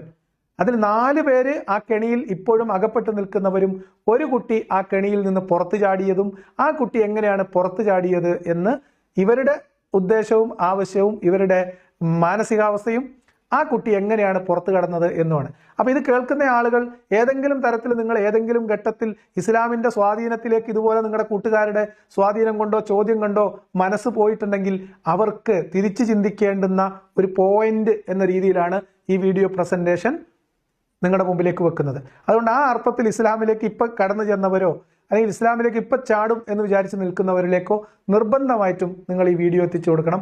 അവസാനത്തെ ഭാഗം തീർച്ചയായിട്ടും എത്തിച്ചു കൊടുക്കണം. അപ്പോൾ അതെന്താ വെച്ചാൽ എങ്ങനെയാണ് ഇത്തരം ഇസ്ലാമികമായ ഈ ദഅ്വ കെണികളിൽ അകപ്പെട്ടു പോകുന്നവർ അതിൽ നിന്ന് പുറത്തു കടക്കാൻ ചിന്തിക്കേണ്ടത് ഏത് തരത്തിലാണ് എന്ന് മാത്രമാണ് നമ്മൾ അതിനകത്ത് പറയാൻ പോകുന്നത്. പിന്നെയും ഞാൻ അടുത്ത് വായിക്കാൻ തുടങ്ങി കുറെ. അതുമായിട്ട് ബന്ധപ്പെട്ടുള്ള വേറെ കുറെ ബുക്സ് ഉണ്ട്. അവിടെ കുറെ ബുക്സ് ഉണ്ട്. അപ്പോൾ അവള് വായിക്കില്ല എന്നുണ്ടെങ്കിലും കുറെ വാങ്ങി വെക്കും. അപ്പോൾ അതൊക്കെ ഞാനിങ്ങനെ അവള് കാണാതെ എടുത്ത് വായിക്കുമായിരുന്നു. കാരണം എനിക്ക് പേടിയായിരുന്നു. അവരുടെ കുടുംബക്കാരും മറ്റും അറിഞ്ഞാൽ ഖുർആൻ അതുമായി ബന്ധപ്പെട്ട സംഭവങ്ങൾ ഞാൻ വായിക്കണമെന്ന് അറിഞ്ഞാൽ പിന്നെ വല്ല പ്രശ്നമാവോ എന്നൊക്കെ ഉള്ളൊരു പേടിയായിരുന്നു. അപ്പോൾ അവള് കാണാതെ കുറച്ച് ദിവസമൊക്കെ എടുത്ത് വായിച്ചതിന് ശേഷം എനിക്ക് ഭയങ്കര പേടി തോന്നി. ഖബറിനെ കുറിച്ചും പരലോകത്തിനെ കുറിച്ചും ഒക്കെ കൂടെ അറിഞ്ഞപ്പോൾ എന്തോ ഒരു ഇത് മനസ്സിന്. സിമ്പിൾ, ഇത് മാത്രമേ ഉള്ളൂ. ഇസ്ലാം എന്ന് പറയുന്ന കെണിയിലേക്ക് ചെറിയ മനസ്സുള്ള കുട്ടികളെ, പാവപ്പെട്ട മനുഷ്യരെ തള്ളിയിടാൻ ഇവരുടെ കയ്യിലെ ലഘുലേഖനങ്ങളിൽ ആകെയുള്ളത് മരണവും ഖബറും നരകവും മാത്രമാണ്. ആത്മീയമായ ഒരു ചിന്തയിലും ഇസ്ലാമിലേക്ക് ഒരു മനുഷ്യനെയും പ്രേരിപ്പിക്കാൻ നിങ്ങൾക്ക് കഴിയില്ല. മരണം, ഖബർ, നരകം. മരണം, ഖബർ, നരകം. വേറെ ഒരു ടൂളും ഇസ്ലാമിലേക്ക് ആളുകളെ കെണിയിൽപ്പെടുത്താൻ, ആകർഷിക്കാൻ എന്ന് പോലും പറയാൻ പറ്റില്ല. ഭയം കൊണ്ട് കയറിപ്പോകുന്നതാണ് ഇവർ ഇസ്ലാമിലേക്ക്. ഇതൊരാളുടെ അനുഭവമാണ്. ഇനി നിങ്ങൾ കേട്ടോ. അങ്ങനെ ഇവർക്ക് പേടി കുടുങ്ങി. ഈ പേടിയിൽ നിന്നാണ് ഇവർ ഇസ്ലാമിലേക്ക് മാറണം എന്ന ചിന്ത ഇവരുടെ ഉള്ളിൽ ഉണ്ടായി വരുന്നതെന്ന് ഇവർ പരസ്യമായി പറഞ്ഞതാണ്. MM അക്ബറിന്റെ വേദിയിൽ പറഞ്ഞതാണ്. പക്ഷേ കേൾക്കുന്നവൻ അല്ലെങ്കിൽ മുസ്ലിങ്ങളായിട്ടുള്ള ആളുകൾ ഇത് കേൾക്കുമ്പോൾ മാഷാ അല്ലാ മാഷാ അല്ലാ, ഈ പെൺകുട്ടി ഇസ്ലാം സ്വീകരിച്ചല്ലോ, ഹിദായത്ത് കിട്ടിയല്ലോ എന്ന് നിലവിളിയാണ്. നിങ്ങൾ കേട്ടോളൂ. അതിനെക്കുറിച്ച് കൂടുതൽ ഒന്നുകൂടെ അറിയണം എന്ന് തോന്നിയിട്ട് ഞാൻ അവളോട് ചോദിച്ചു. ഞാൻ പറഞ്ഞു, എനിക്ക് മുസ്ലിമായിട്ടൊന്ന് ജനിച്ചാൽ മതിയായിരുന്നല്ലോ, എന്നെ എന്തിനാ ഹിന്ദുവിൽ പെടുത്തി ജനിച്ചത്. അവൾക്ക് ഭയങ്കര സന്തോഷം. അടിച്ചോനെ ഇവൾ ഇങ്ങനെ പറയണ്ടല്ലോ എന്നുള്ളത് പറഞ്ഞിട്ട് പിന്നെ അവളാലാകുന്ന എല്ലാ ഇതും എനിക്ക് ചെയ്തു തന്നു. ക്ലാസ്സുകൾ അറ്റൻഡ് ചെയ്യാനും, ഏതൊക്കെ ബുക്കുകളാണ് എനിക്ക് കൂടുതൽ സ്വാധീനം ചെലുത്തുന്നത് അത് വാങ്ങിത്തരാനും, CD-കൾ കാണാനും അങ്ങനെ കുറേ സഹായിച്ചിട്ടുണ്ട്. ഇപ്പൊ നിങ്ങൾക്ക് മനസ്സിലായോ എങ്ങനെയാണ് പബ്ലിക് എക്സാമിന് പഠിക്കുന്ന ടേബിളിന്റെ മുകളിലേക്ക് ഈ ലഘുലേഖനം വന്നു പെട്ടത് എന്നും, എന്തിനാണ് വായിക്കാത്ത പുസ്തകങ്ങൾ ഈ കുട്ടി ഇവർ ഒരുമിച്ചിരുന്ന് പഠിക്കുന്ന ഈ കിടക്കുന്ന റൂമിലേക്ക് അട്ടിയിട്ട് വെച്ചിട്ടുള്ളത് എന്നും, ഈ സന്തോഷം, ഈ മരണപ്പേടി, ഖബർ ഇതെല്ലാം കൂടെ ചെന്നുപെട്ട് ഹിന്ദു ആയി ജനിച്ച് എത്ര മോശമായി പോയി, മുസ്ലിം ആയിരുന്നെങ്കിൽ എനിക്ക് നരകത്ത് കിടക്കേണ്ടി വരില്ലായിരുന്നല്ലോ എന്ന അത് പറഞ്ഞപ്പോൾ ഇതിനെക്കുറിച്ച് കൂടുതൽ പഠിക്കണം തോന്നി, എങ്ങനെ നരകത്തിൽ നിന്ന് രക്ഷപ്പെടാമെന്ന് തോന്നി. ഇത് കൂട്ടുകാരിയോട് പറഞ്ഞപ്പോൾ കൂട്ടുകാരി വളരെ സന്തോഷമായി. കോഴിക്കോടുള്ള തർബിയത്ത് കണ്ടുപിടിച്ചു. എന്നിട്ട് ഞാൻ ഒറ്റയ്ക്ക് തന്നെയാണ് വീട്ടിൽ നിന്ന് ഇറങ്ങി പോകുന്നത്. എന്നിട്ട് തർബിയത്തിലെത്തി വീട്ടിലേക്ക് വിളിച്ച് പറഞ്ഞു, ഞാൻ അങ്ങനെ ഇസ്ലാം പഠിക്കാനും വേണ്ടി വന്നിട്ടുണ്ട് എന്ന് പറഞ്ഞു. അവർ പിന്നെ സ്വാഭാവികമായിട്ടുണ്ടാവുമല്ലോ എല്ലാവരുടെയും പ്രശ്നങ്ങൾ. വീട്ടിലൊരു അവസ്ഥ എന്ന് വെച്ചാൽ അമ്മ എന്നിൽ ഒരുപാട് പ്രതീക്ഷ വെച്ച് നിൽക്കുന്ന ഒരാളാണ്, മറ്റുള്ളവരെക്കാൾ കൂടുതൽ. ഇവള് പഠിച്ചിറങ്ങിയിട്ട് വേണം നല്ലൊരു ജോലി, അവിടെ പോയിട്ട് നല്ല സമാധാനത്തോടുകൂടി ജീവിക്കാൻ, അങ്ങനെ എന്നൊക്കെ. പക്ഷെ മരണപ്പേടിയും ഖബറും നരകവും ഒക്കെ വന്നു കഴിഞ്ഞാൽ പിന്നെ അമ്മയുടെ സ്വപ്നങ്ങൾക്കൊന്നും ഒരു കാര്യമില്ല, ഒരു പ്രസക്തിയില്ല. ഞാൻ പറയുന്നതല്ല, ഇവര് തന്നെ പറയും. ഈ മരണപ്പേടിയിൽ നിന്നുണ്ടായ, ഖബറിന്റെ പേടിയിൽ നിന്നുണ്ടായ, അതിൽ നിന്ന് രക്ഷപ്പെടാനുള്ള നെട്ടോട്ടത്തിനിടയിൽ ഇസ്ലാം മതത്തിലേക്ക് ചെന്നുപെടുന്നു. തർബിയത്തിൽ പോയി 2 മാസം നിന്നു എന്നാണ്. തർബിയത്ത് എന്ന് പറയുന്നത് കോഴിക്കോടുള്ള ഒരു സ്ഥാപനമാണ്. മതപരിവർത്തനം ചെയ്തു വരുന്ന ആളുകൾക്ക് അവിടെ പരിശീലനം കൊടുക്കുന്നു. അവർ മതവിശ്വാസിയായിട്ട് ജീവിക്കുമ്പോൾ എങ്ങനെയാണ് ജീവിക്കുന്നത്. എന്നാൽ ഒരു തർബിയത്തോ മറ്റൊരു വേറെ എന്തോ ഒരു സ്ഥാപനം കൂടിയുണ്ട്. ഇതിന് പുറമെ 100 കണക്കിന് ഇത്തരം സ്ഥാപനങ്ങൾ അനധികൃതമായി കേരളത്തിൽ പ്രവർത്തിക്കുന്നുണ്ട്. അവർക്കൊക്കെ പല സ്ഥാപനങ്ങളിലും നിന്ന് പഠിക്കുന്നവർക്ക് ഈ തർബിയത്ത് വഴി സർട്ടിഫിക്കറ്റ് ഒപ്പിച്ചു കൊടുക്കുന്ന ഒരു വിവരവും മുൻപൊരു വിവാദമായിട്ട് പുറത്തു വരികയും അവിടെ ചില അന്വേഷണങ്ങൾ നടക്കുകയും ചെയ്തിരുന്നു. അങ്ങനെ വീട് വിട്ട് ഇറങ്ങിപ്പോയി തർബിയത്തിൽ പോയി മതം പഠിക്കുക. അപ്പൊ ഞാൻ പറഞ്ഞു വന്നത്, തർബിയത്തിൽ ഇസ്ലാം എന്തുകൊണ്ട് സ്വീകരിക്കണമെന്നോ, ഇസ്ലാമിന്റെ ദൈവികതയുടെ തെളിവുകളോ, ഇസ്ലാം എന്തുകൊണ്ട് ധാർമ്മികമാണ് എന്നോ ഒന്നും പഠിപ്പിച്ചു കൊടുക്കില്ല. തർബിയത്തിൽ ചെന്നാൽ എങ്ങനെയാണ് ഒതു എടുക്കേണ്ടത്, എങ്ങനെയാണ് നിസ്കരിക്കേണ്ടത്, അത്യാവശ്യം അറബി, ഖുർആൻ ഇതൊക്കെയാണ് തർബിയത്തിൽ പഠിപ്പിച്ചു കൊടുക്കുക. ഷഹാത്ത് കലിമ ചൊല്ലിയിട്ടാണ് ചെന്നാൽ അവർ സ്വീകരിച്ച് ബാക്കി കാര്യങ്ങൾ ചെയ്തു കൊടുക്കും. എന്നിട്ട് മതപരിവർത്തനം നടത്തിയതിന്റെ സർട്ടിഫിക്കറ്റിനുള്ള സംവിധാനങ്ങൾ ചെയ്തു കൊടുക്കും. എന്ന് പറഞ്ഞാൽ ഈ പെൺകുട്ടി ഇസ്ലാം സ്വീകരിച്ചത് കേവലമായ ഖബർ ശിക്ഷയും മരണവും നരകവും എന്ന ഭയത്തിൽ നിന്ന് മാത്രമാണ് എന്നാണ് ഞാൻ ഈ പറഞ്ഞതിന്റെ ചുരുക്കം. എന്നിട്ട് തർബിയത്തിൽ പോയി അവിടെ നിന്നു മതം പഠിച്ചു. ഈ തർബിയത്തിൽ നിന്ന സമയത്ത് ഇവരുടെ രക്ഷിതാക്കൾ വരുന്നു, ഇവരെ കാണുന്നു, ഇവരോട് സംസാരിക്കുന്നു, മിണ്ടുന്നു. ശ്രദ്ധിച്ച് കേൾക്കണം ഇവിടുന്ന് അങ്ങോട്ട്. ഇസ്ലാമിന്റെ സമാധാനം തള്ളിക്കൊണ്ട് വരുന്ന മാമന്മാരും കാക്കാമാരും ഒക്കെ ഇത് ശരിക്കും കേൾക്കണം. ഇങ്ങനെ ഒരു പെൺകുട്ടി, ഇവർ വലിയ പ്രതീക്ഷ വെച്ച് വളർത്തിയ ഒരു പെൺകുട്ടി ഇസ്ലാം മതം സ്വീകരിക്കുന്നു. അവർ ഇസ്ലാം മതം പഠിക്കാൻ വേണ്ടി തർബിയത്തിൽ നിൽക്കുന്നു. തർബിയത്തിൽ ഇവർ ചെല്ലുന്നു. തർബിയത്തിൽ നിന്ന് ഈ പെൺകുട്ടി അവരുടെ കൂടെ വീട്ടിലോട്ട് പോകുന്നു. വീട്ടിലോട്ട് പോകുമ്പോൾ ഇവരുടെ ഉദ്ദേശം എന്തായിരുന്നു എന്ന് അവർ തന്നെ പറയട്ടെ. അങ്ങനെ 1 മാസം ഞാൻ അവിടെ നിന്നു. 1 മാസമല്ല 3 മാസം നിന്നു. പിന്നെ എനിക്ക് തോന്നി, കാരണം ഞാൻ മനസ്സിലാക്കിയ സംഭവം എൻ്റെ വീട്ടുകാർക്കും കൂടെ അത് മനസ്സിലാക്കിപ്പിക്കണം. കാരണം അവിടെ എന്ന് പറഞ്ഞ ഗ്രാമമാണ്, അവർക്കത് പെട്ടെന്ന് അങ്ങോട്ട് ഉൾക്കൊള്ളാൻ പറ്റില്ല. അപ്പോൾ അവർക്കത് മനസ്സിലാക്കിപ്പിച്ച് കൊടുക്കണം നമ്മുടെ ഒരു ബാധ്യതയാണ്. അപ്പോൾ ഞാൻ തർബിയത്തിൽ 3 മാസം നിന്നതിന് ശേഷം എൻ്റെ വീട്ടുകാരോട് പോവാണ്. അപ്പൊ തർബിയത്തിലെ 3 മാസം കഴിഞ്ഞിട്ട് വീട്ടിലേക്ക് പോകുന്ന ഈ കുട്ടിയുടെ ഉള്ളിൽ എന്താണുള്ളത്? അവരെയും കൂടി ഇസ്ലാമിലേക്ക് സ്വീകരിക്കണം, അവരെയും കൂടി ഇസ്ലാമിലേക്ക് വലിച്ചിടണം. ഈ ചിന്തയുമായിട്ടാണ് അവർ വീട്ടിലോട്ട് പോകുന്നത്. പക്ഷെ വീട്ടിൽ ചെല്ലുമ്പോൾ മകള് ഇസ്ലാം ആയിട്ടാണ് വരുന്നതെങ്കിൽ പോലും അവർ മുസ്ലിമായി, ഇവരുടെ വിശ്വാസമായിട്ട് ബന്ധമില്ല, ഇവരുടെ ആചാരങ്ങളുമായിട്ട് ബന്ധമില്ല. അങ്ങനെ ഒരാള് സ്വന്തം മകള് മുസ്ലിമായിട്ട് തിരിച്ചു വരുമ്പോൾ ആ വീട്ടുകാരെങ്ങനെയാണ് അവരെ പരിഗണിച്ചത്, ഈ സ്ത്രീയെ, ഈ പെൺകുട്ടിയെ പരിഗണിച്ചത് എന്ന് അവർ തന്നെ പറയും. അങ്ങനെ പോയിട്ട് വളരെ ഞാൻ പ്രതീക്ഷിച്ചതിൽ കൂടുതലായിരുന്നു അവരുടെ സ്വീകരണവും എല്ലാം. നമസ്കാരത്തിനായിട്ട് റൂം ഒരുക്കി തരലേ, ഞാൻ ചെറിയ പെരുന്നാളുടെ ടൈമിലായിരുന്നു അവിടെ വീട്ടിലുണ്ടായിരുന്നത്. നമസ്കാരത്തിന് റൂം ഒരുക്കി തരലും, അവരെന്നെ തുടയ്ക്കും തേക്കും ഒക്കെ ചെയ്യും, നോമ്പിന് അത്താഴം ഉണ്ടാക്കും. അങ്ങനെയൊക്കെ ചെയ്യുമ്പോൾ എനിക്ക് ഭയങ്കര സങ്കടം. വളച്ചോനെ, ഇതൊക്കെ ഇവരിങ്ങനെ ചെയ്തു തരുന്നുണ്ടല്ലോ, ഇവരെങ്ങനെ പിന്നെ ഞാൻ ചതിച്ചിട്ട് ഇങ്ങനെ പോവും. ചതിച്ചിട്ട് തന്നെയാ പോകുന്നത്. ചതിക്കാനാണല്ലോ വന്നത്. തർബിയത്തിന് എന്തിനാ വന്നത്? സ്നേഹം നടിച്ച് എന്തിനാ വന്നത്? ഇവരെയും കൂടി ഈ കെണിയിലേക്ക് വലിച്ചിടാൻ വേണ്ടിയിട്ട്. അവര് മകളെ സ്നേഹിക്കുന്നു, മകളുടെ വിശ്വാസത്തെ മാനിക്കുന്നു, അവർക്ക് പ്രാർത്ഥിക്കാനുള്ള സൗകര്യങ്ങൾ ചെയ്തു കൊടുക്കുന്നു, അവർക്ക് എല്ലാവിധ നോമ്പ് നോക്കുമ്പോൾ അത്താഴത്തിനുള്ള സൗകര്യങ്ങൾ പുലർച്ചെ എഴുന്നേറ്റ് ചെയ്തു കൊടുക്കുന്നു, ഇവർക്ക് പള്ളിയിൽ പോകാൻ വേണ്ടിയിട്ട് അവിടെ സൗകര്യം ചെയ്തു കൊടുക്കുന്നു. ഇതൊക്കെ ചെയ്യുമ്പോൾ ഈ പെൺകുട്ടിയുടെ മനസ്സിലുള്ള ഒരു ചിന്ത, ഇത്രയൊക്കെ ഇവരെന്നെ സ്നേഹിക്കുന്നു, ഇവരെ ഞാൻ ഇനിയും ചതിക്കേണ്ടേന്ന്. ചതിക്കേണ്ടി വരും. കാരണം നിങ്ങൾ ഇസ്ലാമിൽ എത്തിപ്പെട്ടു. ഇസ്ലാമിൽ എത്തിപ്പെട്ടാൽ സഹോദരനെയും ചതിക്കാം, സഹോദരനെ ഒറ്റാം, മാതാപിതാക്കളെ ചതിക്കാം, അവരെ വേദനിപ്പിക്കാം, എന്തും ചെയ്യാം. അവര് നിങ്ങൾ പറഞ്ഞിട്ട് ഇസ്ലാം സ്വീകരിക്കുന്നില്ലെങ്കിൽ അവരെ ഉപേക്ഷിച്ച് കടന്നു കളയാം, അവരെ രക്ഷകർത്താക്കളായി സ്വീകരിക്കാതിരിക്കാം, അവരുമായിട്ടുള്ള എല്ലാ ബന്ധങ്ങളും വിച്ഛേദിക്കാം. അവർക്ക് അങ്ങനെ ചെയ്യാം. കാരണം ഇവർ ഇസ്ലാം മതം സ്വീകരിക്കാൻ തയ്യാറല്ലല്ലോ. ഇവിടെ മതം വിട്ട ആളുകൾ, ഇസ്ലാം മതം ഉപേക്ഷിച്ച ആളുകൾ പ്രശ്നം നേരിടുന്നു എന്ന് പറയുമ്പോൾ അത് കേവലം കുടുംബ പ്രശ്നമാണ് എന്ന് നിലവിളിക്കുന്നവർ, ഈ തരത്തിൽ പ്രവർത്തിക്കുന്ന, ഇസ്ലാം മതം ഉപേക്ഷിച്ചാലും വീടുമായിട്ട് വലിയ പ്രശ്നമൊന്നുമില്ലാതെ ജീവിക്കാൻ പറ്റുന്ന ഒരു സാഹചര്യമുണ്ട്, അവർക്ക് അവരുടെ വിശ്വാസം അനുസരിച്ച് ജീവിക്കാം എന്ന് പറയുന്ന നിലപാട്, അങ്ങനെ അനുഭവം പറയുന്ന ആളുകളെ നിങ്ങൾ ഒന്ന് എടുത്തുകൊണ്ട് വരണേ. വെറുതെ പറഞ്ഞു എന്നേ ഉള്ളൂ. അപ്പൊ ഇന്ന സംഭവങ്ങളാണെന്ന് പറഞ്ഞു കൊടുത്തു. എന്നിട്ട് പറയും, ഞാൻ ഇത് അനുസരിച്ച് ഇനി എനിക്ക് ജീവിക്കാൻ പറ്റില്ല എന്നുണ്ടെങ്കിൽ ഞാൻ പോവും ഇവിടുന്ന്, എനിക്കിതനുസരിച്ച് ജീവിക്കാൻ പറ്റുള്ളൂ പറയാം. അപ്പൊ പറയും, കുഴപ്പമില്ല, നീ ജീവിച്ചോ, കുഴപ്പമില്ല, പുറത്തു പോകുമ്പോൾ മാത്രം തലയിൽ തട്ടുവിടാണ്ടിരുന്നാൽ മതി. അപ്പോൾ നമ്മളത് മനസ്സിലാക്കിയ സ്ഥിതിക്ക് അള്ളാഹിൽ പൂർണ്ണമായിട്ട് നമ്മൾ സമർപ്പിച്ചാല് പിന്നെ അതൊന്നൊരു വിട്ടുവെച്ച് നമുക്കില്ല. അപ്പോൾ ഇത് മാത്രം പാടില്ല, ബാക്കി എല്ലാത്തിനും ഓക്കെയാണ്. ഡ്രസ്സ് എങ്ങനെ വേണമെങ്കിലും ആവാം, നിസ്കാരം വേണോ, നോമ്പ് വേണോ, വേറെ പള്ളിയിലേക്ക് ആരും കാണാതെ പോവാം, അവിടെ പള്ളിയിൽ കൊണ്ടാക്കൊക്കെ ചെയ്യാം, പക്ഷെ പുറത്തു പോകുമ്പോൾ തട്ടുവിടാൻ പാടില്ല എന്നുള്ള സംഭവം, അത് മാത്രമേ എനിക്ക് പറ്റില്ല. ഇതിലൊന്നും എനിക്കൊന്നും പറയാനില്ല, ഇതിലൊന്നും പറയാനില്ല. നാണക്കേട് കൊണ്ട് മുസ്ലിം സമൂഹം തലകുനിക്കേണ്ടുന്നതാണ് ഇപ്പൊ ഈ പെൺകുട്ടി പറഞ്ഞുകൊണ്ടിരിക്കുന്നത്. ഇതെന്തോ വീരകഥ പറയുന്ന പോലെയാ പറയുന്നത്. അവരുടെ മതസ്വാതന്ത്ര്യത്തെ മുഴുവൻ മാനിക്കുമ്പോഴും അവരുടെ അവകാശങ്ങൾക്ക് വേണ്ടി അവരുടെ വിശ്വാസത്തെ അംഗീകരിച്ചുകൊണ്ട് സ്വന്തം മകളെ ചേർത്ത് നിർത്തുന്ന മാതാവിനെയും പിതാവിനെയും നിങ്ങളിത് സ്വീകരിക്കാൻ തയ്യാറില്ലെങ്കിൽ ഞാൻ ഇറങ്ങിപ്പോകും എന്ന നിലപാട് സ്വീകരിക്കുന്നു. ഈ വീഡിയോ ഞാൻ ഇതിനു മുൻപ് ഒരു തവണ റിയാക്ട് ചെയ്തിട്ടുണ്ട്, അക്ബറിന്റെ ചാനലിൽ വന്നതിന് ശേഷം. അതുപോലെ പെരുന്നാൾ നമസ്കാരത്തിന് ഞാൻ അവിടെ നിന്നായിരുന്നു പോയിരുന്നത്. വീട്ടിൽ നിന്ന് പെരുന്നാൾ നമസ്കാരത്തിന് പോയപ്പോൾ അവിടുത്തെ കുത്തുബയും കൂടെ കേട്ടപ്പോൾ എനിക്ക് വല്ലാത്തൊരു ഇത്. അവിടെ ഞാൻ വീട്ടിൽ 3 മാസത്തോളം ഇരുന്നു, ഞാൻ പുറത്തൊന്നും പോവാതെ തന്നെ വീട്ടിൽ 3 മാസം ഇരുന്നു. അപ്പോൾ അത് കേട്ടപ്പോൾ, ആ കുത്തുബ കൂടെ കേട്ടപ്പോൾ വല്ലാത്തൊരു ഇത്. ഞാൻ എന്തിനിപ്പോൾ എല്ലാവരും പേടിച്ചിട്ട് വീട്ടിനുള്ളിൽ തന്നെ ഇരിക്കണം? എത്ര കാലത്തോ എനിക്ക് അങ്ങനെ പറ്റും? അതായത് മറ്റുള്ളവർ അറിയാതെ ഞാൻ മുസ്ലിമായിട്ട് ഇങ്ങനെ വീടിനുള്ളിൽ മാത്രം ഇരുന്നിട്ട് അങ്ങനെ അതിൻ്റെ ആവശ്യമില്ലല്ലോ.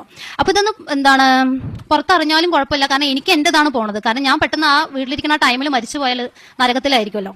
നമുക്ക് വീട്ടുകാര്, അവിശ്വാസികളായിട്ടുള്ള അല്ലെങ്കിൽ മുസ്ലിങ്ങളല്ലാത്ത വീട്ടുകാര് പള്ളിയിൽ നോമ്പിന് മുഴുവൻ അത്താഴം ഒരുക്കി, നോമ്പുതറ ഒരുക്കി, പെൺകുട്ടിക്ക് വേണ്ട എല്ലാ സൗകര്യങ്ങളും ചെയ്തു കൊടുത്ത്, നിസ്കരിക്കുന്ന മുറി വരെ അവർ തൂത്തു തുടച്ച് വൃത്തിയാക്കി കൊടുത്ത് സ്വന്തം മകളെ ചേർത്ത് നിർത്തിയ രക്ഷിതാക്കൾ, അവരുടെ കണ്ണീരും അവരുടെ പ്രശ്നവും വിഷമവും ഒന്നും ഇവർ ബാധിക്കുന്നില്ല.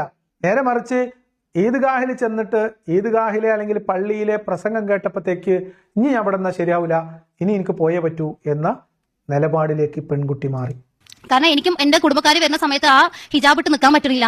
അങ്ങനെയുള്ള ഓരോരോ കാരണങ്ങൾ. മറ്റേ കുടുംബക്കാരൊക്കെ ആണെങ്കിലും കസിൻസ് ഒക്കെ വന്നാലും അടിച്ചിട്ടൊക്കെ സംസാരിക്കാം, എന്താ വിശേഷം എന്നൊക്കെ പറഞ്ഞിട്ട് ഇങ്ങനെ അടിച്ചത്. അപ്പോൾ അതൊന്നും നമുക്ക് പറ്റൂല, കാരണം അന്യപുരുഷന്മാരാണ്. അപ്പോൾ അതൊന്നും നിൽക്കാൻ പറ്റില്ല എന്നൊക്കെ കണ്ടപ്പോൾ എനിക്ക് ഭയങ്കര ഒരു സങ്കടവും എന്തൊക്കെ ഇതായിട്ട് ഞാൻ പിന്നെ തീരുമാനിക്കാൻ പോരണമെന്ന്. അപ്പോഴാണ് നമ്മൾ നിച്ച് ഓഫ് ട്രൂത്തിന്റെ ഒരു പ്രോഗ്രാം പാലക്കാട് വെച്ച് ഉണ്ടായിരുന്നു. അപ്പോൾ ഞാൻ എൻ്റെ ഫ്രണ്ടിനോട് പറഞ്ഞു, അവിടെ പോയിട്ട് അവരുടെ അടുത്ത് എന്താ സംഭവം എന്നൊന്നും അറിയില്ല, ജസ്റ്റ് ഇങ്ങനെ സംസാരിക്കും. അപ്പോൾ എന്തെങ്കിലും ഒരു വഴി കാണാണ്ടിരിക്കില്ല എന്ന് പറഞ്ഞാൽ അവൾ പിന്നെ കോൺടാക്ട് ചെയ്ത് പിന്നീട് ഞാൻ ഇറങ്ങി വരുന്നത് നിച്ചിന്റെ ഈ ഇതിലൂടെയാണ്. ഒന്നും പഠിക്കണ്ട, നിച്ച് ഓഫ് ട്രൂത്ത് അല്ലേ. 3ാം ക്ലാസ്സിലെ കുട്ടികൾക്ക് എങ്ങനെയാണ് നിങ്ങളുടെ കൂട്ടുകാരി മതപരിവർത്തനത്തിന് തയ്യാറായി വന്നാൽ ബാക്കി എന്തൊക്കെ ചെയ്യേണ്ടതെന്ന് ക്ലാസ്സിൽ പുസ്തകം പഠിപ്പിച്ചു കൊടുത്ത വിഭാഗമല്ലേ നിച്ച് ഓഫ് ട്രൂത്തിന്റെ ഡയറക്ടർ MM അക്ബറിന്റെ അധീനതയിലുള്ള പീസ് സ്കൂളിലെ. അതുകൊണ്ട് നിച്ചിന്റെ അവിടുത്തെ എത്തിയപ്പോൾ നിങ്ങളൊന്നും പേടിക്കണ്ട. പക്ഷെ നിങ്ങൾ ആലോചിക്കണം, ഈ സ്നേഹത്തിൽ നിൽക്കുന്ന രക്ഷിതാക്കൾ, മകളുടെ വിശ്വാസത്തെ മാനിച്ചുകൊണ്ട് ചേർത്ത് നിർത്തിയ രക്ഷിതാക്കളെ ആ വീട്ടിലെ ഇവരുടെ അന്തരീക്ഷം അവർക്ക് പൊരുത്തപ്പെട്ടു പോകാൻ പറ്റില്ല എന്നതുകൊണ്ട്, സ്വന്തം കസിൻ സിസ്റ്റേഴ്സ് തോളിൽ തട്ടി സംസാരിക്കും എന്നതുകൊണ്ട്, അവർ വരുമ്പോൾ ഹിജാബ് ഇട്ട് നിൽക്കാൻ പറ്റുന്നില്ല എന്നതുകൊണ്ട് സ്വന്തം വീട് വിട്ടിറങ്ങിപ്പോകാൻ തീരുമാനിക്കുമ്പോൾ അവരെ അതിന് പ്രേരിപ്പിച്ചത് ഞാൻ ഇങ്ങനെ ഇവിടെ നിൽക്കുമ്പോൾ എൻ്റെ വീട്ടിൽ അച്ഛൻ്റെ അമ്മേൻ്റെയും ഇഷ്ടത്തിന് ഞാൻ ഹിജാബ് ഇടാതെ വീട്ടിൽ കസിൻസിൻ്റെ അടിയിലൊക്കെ നിന്ന് കഴിഞ്ഞിട്ട് ആ സമയത്ത് ഞാൻ മരിച്ചാൽ ഞാൻ നരകത്തിൽ പോകേണ്ടി വരുമല്ലോ എന്ന ചിന്തയാണ്. ഞാൻ ഒന്നുകൂടി ചോദിക്കുന്നു ഇവിടുത്തെ ദഅ്വാ പ്രവർത്തകരോട്, ആദർശപരമായി ഇസ്ലാമിലേക്ക് കൺവേർട്ട് ചെയ്ത ഒരാളെ നിങ്ങൾ കൊണ്ടുവരൂ, അയാളുമായിട്ട് സംസാരിക്കാൻ സംവദിക്കാൻ എനിക്ക് താല്പര്യമുണ്ട്. അയാളും അവസാനം പറഞ്ഞു നിൽക്കുന്നത് നരകത്തിലായിരിക്കും. വേറെ ഒന്നും ഇസ്ലാമിലേക്ക് പുതിയ ഒരു മനുഷ്യനെ തള്ളിയിടാൻ നിങ്ങളുടെ കയ്യിൽ പര്യാപ്തമായതില്ല എന്ന് ഉറപ്പിച്ചു പറഞ്ഞു. ഞാൻ പലതവണ പറഞ്ഞിട്ടുണ്ട്. ഈ പെൺകുട്ടി ഇപ്പൊ സാക്ഷ്യം പറഞ്ഞത് അതാണ്. അപ്പൊ നമ്മളുടെ ഇതെന്ന് വെച്ചാൽ പടച്ചോനിൽ പൂർണ്ണമായിട്ട് നമ്മളെ ഏൽപ്പിച്ചു കഴിഞ്ഞാൽ പിന്നെ അവൻ പറയണ എന്തോ അതനുസരിച്ച് ജീവിക്കുക എന്നുള്ളത് മാത്രമാണ്. അവിടെ പിന്നെ നമ്മുടെ മാതാപിതാക്കളോ അവർ ആ ദീനിനും എതിരായിട്ടാണ് അവിടെ നിൽക്കണമെന്നുണ്ടെങ്കിൽ ഒരിക്കലും അവരുടെ ഇത് നമുക്ക് കേൾക്കേണ്ട ആവശ്യമില്ല. അതുകൊണ്ട് തന്നെയാണ് 2ാം പ്രാവശ്യം തിരിച്ച് വന്നതും. എക്സാക്ട്ലി അതാണ് ഇസ്ലാം. ഇസ്ലാം നമ്മൾ സ്വീകരിച്ചാൽ പിന്നെന്ത് ഉമ്മ, പിന്നെന്ത് വാപ്പ, പിന്നെന്ത് സഹോദരൻ, പിന്നെന്ത് കസിൻസ്, പിന്നെ എന്ത് കൂടപ്പിറപ്പ്. ചതിക്കാനും ജീവിതം തകർക്കാനും പരദൂഷണം പറയാനും ഒരു ഉളുപ്പുമില്ലാതെ കൂടപ്പിറപ്പുകളും പിറപ്പുകളും എന്നൊക്കെ പറയില്ലേ, നമ്മള് സ്വന്തം ചോരകളും ഒക്കെ രാത്രിയുടെ യാമങ്ങളിൽ ക്ലബ് ഹൗസുകളിൽ വിഹരിച്ചതിന്റെ കാരണം നിങ്ങൾക്ക് മനസ്സിലായോ? ഇസ്ലാമാണ് പറഞ്ഞ പിന്നെന്താ അച്ഛൻ, പിന്നെന്താ അമ്മ. എവിടുന്നാണ് ഈ കുട്ടി പോകുന്നത്? എങ്ങോട്ടാണ് ഈ കുട്ടി പോകുന്നത്? ആദർശപരമായി എന്ത് ഔന്നിത്യമാണ്, ധാർമ്മികമായി എന്ത് പോസിറ്റീവായിട്ടുള്ള ചിന്തയാണ് ഈ പെൺകുട്ടിയുടെ ഇസ്ലാം ആശ്ലേഷണത്തിലൂടെ, ആ പെൺകുട്ടിയുടെ പരിവർത്തനത്തിലൂടെ ഇസ്ലാമിന്റെ മേന്മയായിട്ട് നിങ്ങൾക്ക് മനസ്സിലായത്? നിങ്ങൾ പറഞ്ഞുതരും. ഇനി ഇതും പൊക്കി പിടിച്ചുകൊണ്ട് ഞാൻ ഇസ്ലാമോഫോബിയ വളർത്തുന്നു, ഞാൻ ഇവിടെ മതവിഭാഗങ്ങൾക്കിടയിൽ സ്പർദ്ധ നടത്തുന്നു എന്ന് പറഞ്ഞിട്ട് കേസ് കൊടുക്കാൻ നടക്കുന്ന വല്ല MLA മാരും MP മാരുണ്ടെങ്കിൽ അവർ പറഞ്ഞു തരൂ നമുക്ക്. പോസിറ്റീവായിട്ടുള്ള ധാർമ്മികമായ എന്ത് പുതുചിന്തയാണ് ഈ പെൺകുട്ടിയുടെ ഇസ്ലാമാശ്ലേഷണത്തിന് ശേഷം ഇവിടെ പ്രകടിപ്പിച്ചത്? കണ്ടുകൊണ്ടിരിക്കുന്ന മുസ്ലിമായ മാതാപിതാക്കൾക്ക് പോലും അറിയാം ഈ പെൺകുട്ടി ധാർമ്മികമായിട്ടുള്ള ചിന്തയിലേക്ക് ആനയിക്കപ്പെടുകയല്ല ചെയ്യുന്നത്, മാനവിക ബോധത്തിൽ നിന്ന് കപടമായിട്ടുള്ള ഈ ഭയത്തിൽ അധിഷ്ഠിതമായിട്ടുള്ള ഒരു പ്രാകൃത ചിന്തയിലേക്ക് കൂപ്പുത്തുകയാണ് ചെയ്തിട്ടുള്ളത്. ഇതല്ലേ ഇസ്ലാം പഠിപ്പിച്ചത്? അതുപോലെ നമുക്കറിയാം നമ്മൾ ഓരോരുത്തരും ചെറിയ തോതിലെങ്കിലും ദഅവത്ത് നടത്തുന്നവരാണെന്ന് ഞാൻ വിശ്വസിക്കുന്നത്. ഇത്രയായി കഴിഞ്ഞു, കെണിയിൽ വീണു, ഇസ്ലാം സ്വീകരിച്ചു, വീട്ടുകാർ ഇതിലേക്ക് കൺവേർട്ട് ചെയ്യാനുള്ള ശ്രമത്തിന്റെ ഭാഗമായി വീട്ടിലേക്ക് സ്നേഹത്തിന്റെ ഭാഷയിൽ പോകുന്നു. നടക്കൂല എന്ന് കാണുമ്പോൾ അവിടെ എങ്ങാനും നിൽക്കുമ്പോൾ മരിച്ചാലോ എന്ന് പേടിച്ച് തിരിച്ചു വരുന്നു. ഇനി അവിടെ നിങ്ങൾക്ക് നടക്കൂലേ, നിങ്ങൾ ബാക്കി പുറത്തുള്ള ദൈവത്തിലേക്ക് കടക്കണം. ഇതൊരു നെറ്റ്വർക്ക് മാർക്കറ്റിംഗ് ബിസിനസ്സാണ്, MLM ബിസിനസ്സാണ്. ഒരാൾ 2 ആളെ ചേർക്കുന്നു, ആ 2 ആൾ 2 ആളെ ചേർക്കുന്നു. ഇതിനൊക്കെ കൂലി കൊടുക്കാൻ പടച്ചോൻ ഒരാൾ മുകളിലിരിക്കുന്നു. ദൈവ പ്രവർത്തനത്തിന് ഫണ്ട് ചെയ്യുന്ന വഹാബി ഇൻസ്റ്റിറ്റ്യൂഷന് പുറമെയാണ് അള്ളാന്റെ പ്രത്യേക പ്രതിഫലം. അത് ഈ MLM മാർക്കറ്റിംഗ് വഴിയാണ് അതെല്ലാവർക്കും വന്നുകൊണ്ടിരിക്കും. അപ്പൊ അതുകൊണ്ട് ഇനി എല്ലാവരും ദഅ്വാ പ്രവർത്തനത്തിൽ ഏർപ്പെടണം. പ്രത്യേകം ശ്രദ്ധിക്കുക, ലഘുലേഖനങ്ങൾ, ആ വാക്ക് ലഘുലേഖ എന്നുള്ള വാക്കുകൾ ഇനി ഒരിക്കലും മറക്കരുത്. നമ്മുടെ കയ്യിൽ ലഘുലേഖനങ്ങൾ ഉണ്ടാവും, കൂടുതൽ പേരും ഉണ്ടാവും ഞാൻ വിശ്വസിക്കുന്നത്. ലഘുലേഖനങ്ങൾ ഉണ്ടാവും, CD-കൾ ഉണ്ടാവും, പുസ്തകങ്ങൾ ഉണ്ടാവും. അപ്പോൾ ഇത് മറ്റുള്ളവർക്ക് നമ്മൾ കൊടുക്കുന്ന സമയത്ത് ജസ്റ്റ് കൊടുത്താലെങ്കിലും മതി. അത് മറ്റുള്ളവരിൽ എങ്ങനെ സ്വാധീനിക്കുക എന്ന് നമുക്ക് ഒരിക്കലും പറയാൻ കഴിയില്ല. കാരണം എനിക്ക് കിട്ടിയത് ഒരു ചെറിയ പേപ്പറിൽ നിന്നാണെങ്കിൽ, ഒരു ചെറിയ കടലാസിൽ നിന്നാണ് എനിക്ക് കിട്ടിയത്. ഇതാണ് ലഘുലേഖം. അപ്പൊ എങ്ങനെയാണ് ഈ കുട്ടിയുടെ ഡെസ്കിന്റെ മുകളിൽ പരീക്ഷയ്ക്ക് പഠിക്കുന്ന ടേബിളിന്റെ മുകളിലേക്ക് പ്രവാചകന്റെ പ്രാർത്ഥനകൾ എഴുതിയ ഒരു ലഘുലേഖ പാറിപ്പറന്ന് സുഗന്ധം പൂശി വന്നത്? ആ സുഗന്ധത്തിന്റെ പരിമിതികളാണ് ഇപ്പൊ കണ്ടത്. എന്നിട്ട് ഇവർ പറയുന്നത് വീട്ടുകാരുടെ അടുത്ത് ഞാൻ ശ്രമിച്ചു, നടന്നില്ല, നിങ്ങളെല്ലാവരും നിങ്ങൾക്ക് പറ്റണ പോലെ ദഅ്വാ പ്രവർത്തനം നടത്തണം. അപ്പൊ നമ്മളാലാകുന്ന വിധം ഏതെല്ലാം വിധത്തിൽ നമുക്ക് കഴിയുമോ, ഇപ്പൊ ചെറിയൊരു സംസാരത്തിലൂടെ ആണെങ്കിലും, അത് ചെറിയൊരു ഇത് കൊടുത്തിട്ട് ലഘുലേഖനം കൊടുത്തിട്ടാണെങ്കിൽ അങ്ങനെ നമ്മൾ പരമാവധി നമ്മളുടെ ഇത് ചെയ്യാന്നുള്ളതാണ്, ദഅവത്തിന് വേണ്ടിയിട്ട് ചെയ്യുക എന്നുള്ള ഒരു ഇതാണ്. അതെ. അപ്പൊ എല്ലാവരും അവനാവുന്ന വിധം നെറ്റ്വർക്ക് മാർക്കറ്റിംഗിൽ നിങ്ങളുടെ വലത്തേ കാലിലോ ഇടത്തേ കാലിലോ ആളുകളെ കൂട്ടണം എന്നാണ് ഈ കുട്ടിയുടെ നിങ്ങളോട് എല്ലാവരോടും കൂടിയുള്ള വസിയത്ത്. അപ്പൊ ഇനി ആ കുട്ടീൻ്റെ കഴിഞ്ഞ് അവർ അമ്മേനെ അച്ഛനെയൊക്കെ മാറ്റാൻ നോക്കി, നടന്നില്ല. അപ്പൊ എല്ലാവരോടും ഒരു വസിയത്ത്, ദുആ വസിയത്ത് പറഞ്ഞ പോലെ ഒരു ദഅ്വാ വസിയത്ത് ചെയ്തിട്ട് അവർ പിൻവാങ്ങി. ഇനി ഇതുപോലെ ദഅ്വാ കെണികളിൽ വീണ് ഇസ്ലാമിലേക്ക് വന്ന മറ്റു ചില ആളുകൾ, അവരെ സ്വാധീനിച്ചത് ആരാണ്, അവരെ ഇസ്ലാമിലേക്ക് ആകർഷിച്ച ചിന്ത എന്താണ്, അതുകൂടി കേൾക്കാം.